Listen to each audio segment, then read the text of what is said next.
ഇറാന് സപ്പോർട്ടുമായി ഇപ്പോൾ പാകിസ്ഥാൻ രംഗത്തെത്തിയിരിക്കുകയാണ്. അതായത് ഇസ്രായേൽ ഇറാനെതിരെ ആണവായുധം പ്രയോഗിക്കുകയാണെങ്കിൽ ഇസ്രായേലിനെതിരെ പാകിസ്ഥാൻ ആണവായുധം ഉപയോഗിക്കും എന്നാണ് ഇപ്പോൾ ഇറാനിയൻ ഉദ്യോഗസ്ഥർ പറയുന്നത്. ഇതിപ്പോൾ വെറുതെ പുറത്തു വന്ന ഒരു വാർത്തയല്ല. ഇറാന്റെ ദേശീയ സുരക്ഷാ കൗൺസിൽ അംഗമായ അതേപോലെ തന്നെ IRGCയിലെ മുതിർന്ന കമാൻഡറുമായ ജനറൽ മോഹ്സൻ റസായിയാണ് ഇറാനിയന്റെ ഒരു സ്റ്റേറ്റ് ടെലിവിഷനിൽ ഇക്കാര്യം പറഞ്ഞത്. ഇസ്രായേൽ ഇറാനിൽ ആണവ ബോംബ് പ്രയോഗിച്ചാൽ പാകിസ്ഥാനും ഇസ്രായേലിനെ ആണവ ബോംബ് ഉപയോഗിച്ച് ആക്രമിക്കുമെന്ന് പാകിസ്ഥാൻ ഞങ്ങളോട് പറഞ്ഞിട്ടുണ്ട് എന്നാണ് ഇദ്ദേഹം വെളിപ്പെടുത്തിയത്. ഇറാനിയനിലെ ഉദ്യോഗസ്ഥൻ ഇത് വെളിപ്പെടുത്തിയ ഉടൻ തന്നെ പാകിസ്ഥാന്റെ പ്രതിരോധ മന്ത്രി ഈ പ്രസ്താവന നിഷേധിക്കുകയായിരുന്നു. അത്തരമൊരു ഉറപ്പ് തങ്ങൾ നൽകിയിട്ടില്ല എന്ന് വ്യക്തമാക്കി പറഞ്ഞു. ആണവ പ്രതികാര നടപടികളെ കുറിച്ചുള്ള ഏതൊരു നിർദ്ദേശവും ഇസ്ലാമാബാദ് നിരസിച്ചിട്ടുണ്ട് എങ്കിലും ഇസ്രായേലുമായുള്ള വിശാലമായ ഏറ്റുമുട്ടലിൽ ഇറാന് പിന്തുണ പരസ്യമായി പ്രകടിപ്പിച്ചിട്ടുണ്ട്. ടെഹ്റാൻ ആക്രമണത്തെ തുടർന്ന് പാകിസ്ഥാൻ ഇറാന്റെ പിന്നിൽ നിൽക്കുമെന്ന് പ്രതിജ്ഞ എടുക്കുകയും ഇസ്രായേലിനെതിരെ ഒന്നിക്കാൻ മുസ്ലിം രാഷ്ട്രങ്ങളോട് ആഹ്വാനം ചെയ്യുകയും ചെയ്തു. മുസ്ലിം ലോകം ഇസ്രായേലിനെതിരെ ഒന്നിക്കണമെന്നും അല്ലെങ്കിൽ ഇറാനും പലസ്തീനും അനുഭവിച്ച അതേ വിധി അനുഭവിക്കേണ്ടി വരുമെന്നുമാണ് പ്രതിരോധ മന്ത്രി ഖ്വാജ ആസിഫ് ദേശീയ അസംബ്ലിയിൽ പറഞ്ഞത്. ഇറാൻ, യമൻ, പലസ്തീൻ എന്നീ രാജ്യങ്ങളാണ് ഇസ്രായേൽ ലക്ഷ്യം വെച്ചിരിക്കുന്നത്. മുസ്ലിം രാഷ്ട്രങ്ങൾ ഇപ്പോൾ ഒന്നിച്ചില്ലെങ്കിൽ ഓരോന്നിനും ഒരേ വിധി നേരിടേണ്ടി വരും എന്നും ആസിഫ് പറഞ്ഞു. ഇസ്രായേലുമായി നയതന്ത്ര ബന്ധമുള്ള മുസ്ലിം രാജ്യങ്ങൾ ആ ബന്ധം വിച്ഛേദിക്കണമെന്നും ഇദ്ദേഹം ആവശ്യപ്പെട്ടു. കൂടാതെ organisation of Islamic co operation ഒരു യോഗം വിളിച്ച് ഇസ്രായേലിനെതിരെ സംയുക്ത തന്ത്രം രൂപീകരിക്കാൻ ആവശ്യപ്പെടുകയും ചെയ്തു. അതേപോലെ തന്നെ വെടിനിർത്തൽ ചർച്ചകൾക്ക് തയ്യാറല്ല എന്നാണ് ഇറാൻ അറിയിച്ചിരിക്കുന്നത്. അതായത് വർദ്ധിച്ചു വരുന്ന സംഘർഷങ്ങൾക്കിടയിലും ഇസ്രായേൽ തങ്ങളുടെ മിസൈൽ ആയുധ കേന്ദ്രങ്ങൾ നശിപ്പിക്കുന്നത് തുടരുന്നത് കൊണ്ട് ഈ ആക്രമണത്തിനിടയിലും വെടിനിർത്തൽ ചർച്ചകൾക്ക് തങ്ങൾ തയ്യാറല്ല എന്ന് ഇറാൻ അറിയിച്ചു കഴിഞ്ഞു. അതേപോലെ തന്നെ ലോകത്തിനെ തന്നെ ആശങ്കയിൽ നിർത്തിയിരിക്കുന്ന മറ്റൊരു വാർത്തയും പുറത്തു വരുന്നുണ്ട്. അതായത് ഇസ്രായേലും ഇറാനും തമ്മിലുള്ള സൈനിക ഏറ്റുമുട്ടലുകൾ തുടരുമ്പോൾ ടെഹ്റാൻ ഹോർമൂസ് കടലിടുക്ക് അടച്ചിടുമെന്ന ഭീഷണിയും ഉയരുന്നു. തന്ത്രപ്രധാനമായ ഈ ജലപാത ലോകത്തിലെ തന്നെ ഏറ്റവും പ്രധാനപ്പെട്ട എണ്ണ ഗതാഗത ചോക്ക് പോയിന്റ് ആണ്. പ്രതിദിനം ഏകദേശം 20 ദശലക്ഷം ബാരൽ എണ്ണയും എണ്ണ ഉൽപ്പന്നങ്ങളുമാണ് ഇതിലൂടെ കടന്നു പോകുന്നത്. ഇറാനെതിരെ ഇസ്രായേൽ ആക്രമണത്തെ തുടർന്ന് സംഘർഷം രൂക്ഷമാവുകയാണെങ്കിൽ ലോകത്തിലെ ഏറ്റവും പ്രധാനപ്പെട്ട എണ്ണ ധമനികളിലൊന്നായ ഹോർമൂസ് കടലിടുക്ക് ലക്ഷ്യമിട്ട് ടെഹ്റാൻ തിരിച്ചടിക്കുമെന്ന ആശങ്കയാണ് ഇപ്പോൾ ഉയർന്നു വന്നിരിക്കുന്നത്. എന്നാൽ ഇത് അടച്ചിടുമെന്ന് ഇറാൻ ഭീഷണിപ്പെടുത്തുന്നത് ഇതാദ്യമല്ല. എന്നാൽ ഇവിടെ ഉയരുന്ന മറ്റൊരു ചോദ്യം ഇറാൻ ഇത് അടച്ചുപൂട്ടാൻ ഉത്തരവിടാൻ കഴിയുമോ എന്നതാണ്. ഈ ഹോർമൂസ് കടലിടുക്കിനെ പറ്റി നോക്കുകയാണെങ്കിൽ ഇറാനും ഒമാനും ഇടയിൽ സ്ഥിതി ചെയ്യുന്ന ഇടുങ്ങിയതും എന്നാൽ നിർണായകവുമായ ഒരു ജലപാതയാണ് ഹോർമൂസ് കടലിടുക്ക്. പേർഷ്യൻ ഗൾഫിനെ അതിന്റെ വടക്ക് തെക്ക് ഒമാൻ ഉൾക്കടലുമായി ബന്ധിപ്പിക്കുന്നതും തുടർന്ന് അറേബ്യൻ കടലിലേക്ക് വ്യാപിക്കുന്നതുമാണ് ഇത്. ഹോർമൂസ് കടലിടുക്ക് ഏകദേശം 161 കിലോമീറ്റർ നീളവും ഏറ്റവും ഇടുങ്ങിയ സ്ഥലത്തെ 33 കിലോമീറ്റർ വീതിയുമാണ് ഉള്ളത്.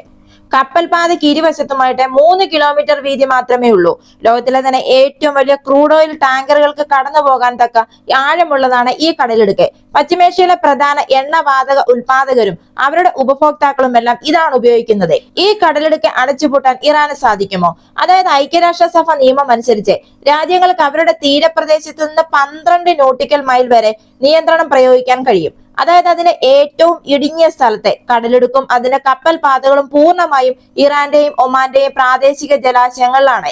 ഈ കടലിടുക്കിലൂടെ പ്രതിദിനം ഏകദേശം 20 ദശലക്ഷം ബാരൽ എണ്ണയും എണ്ണ ഉൽപ്പന്നങ്ങളും കയറ്റുമതി ചെയ്യപ്പെടുന്നുമുണ്ട്. വാസ്തവത്തിൽ US energy information administration 2022 Hormuz കടലിടുക്കിലൂടെയുള്ള എണ്ണ പ്രവാഹം പ്രതിദിനം ശരാശരി 21 ദശലക്ഷം ബാരലായിരുന്നു എന്ന് പ്രസ്താവിച്ചിട്ടുമുണ്ട്. ഇത് ആഗോള അസംസ്കൃത വ്യാപാരത്തിന്റെ ഏകദേശം 21%. കൂടാതെ ഒപെക് അംഗങ്ങളായ Saudi Arabia, Iran, United Arab Emirates, Kuwait, Iraq എന്നിവ തങ്ങളുടെ ക്രൂഡിന്റെ ഭൂരിഭാഗവും ഈ കടലിടുക്ക് വഴിയാണ് കയറ്റുമതി ചെയ്യുന്നത്, പ്രധാനമായും ഏഷ്യയിലേക്ക്. കൂടാതെ ലോകത്തിലെ ദ്രവീകൃത പ്രകൃതിവാതക LNGയുടെ 1/3 കടന്നു പോകുന്നതും ഈ പാതയിലൂടെയാണ്. അതുകൊണ്ടാണ് ഈ കടലിടുക്ക് ഇത്രയധികം പ്രാധാന്യം അർഹിക്കുന്നത്. പലരും ഇതിനെ ലോകത്തിലെ എണ്ണ ധമനി എന്ന് പോലും വിളിക്കുന്നുണ്ട്. ഏതൊരു തടസ്സവും ചെറുതാണെങ്കിൽ പോലും ആഗോള ഊർജ്ജ വിലയിൽ ഗണ്യമായ വർധനവിനും ഷിപ്പിംഗ് ചെലവ് വർധനവിനും അതേപോലെ തന്നെ വിതരണത്തിൽ ഗണ്യമായ കാലതാമസത്തിനും ഇത് കാരണമാകും. ഇവിടെയാണ് ഇപ്പോൾ ഈ ഹോർമൂസ് കടലിടുക്കിന്റെ ഏറ്റവും ഇടുങ്ങിയ ഭാഗത്തെ ഇറാൻ നിയമം മൂലം നിയന്ത്രിക്കുന്നുണ്ട്.